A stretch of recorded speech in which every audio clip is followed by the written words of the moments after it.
Meron po tayo rito light controller circuit.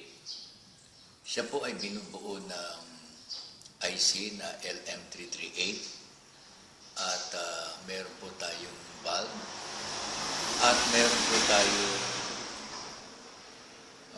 photo transistor. Meron po tayong resistor.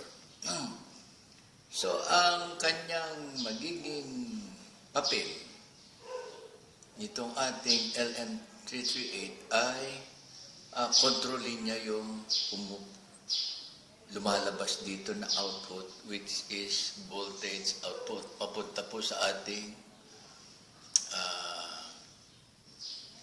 lamp. So, ganito po siya.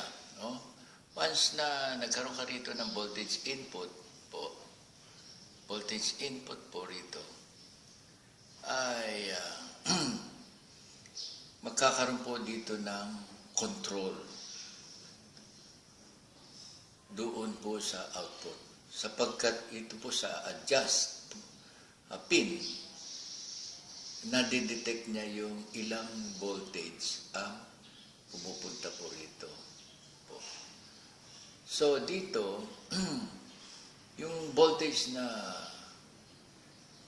nandito sa adjust pin ay siyang kumokontrol no kanyang conductance, kung baga sa transistor, o conduction ng ating voltage from input to output.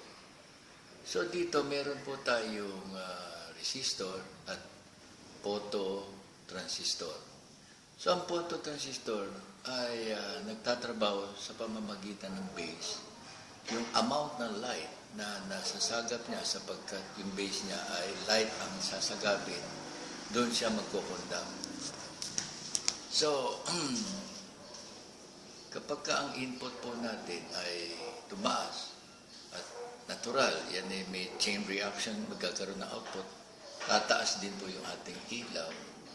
Dito naman ay magkukondak ito sa pamamagitan ng ilaw na kanyang nasagap.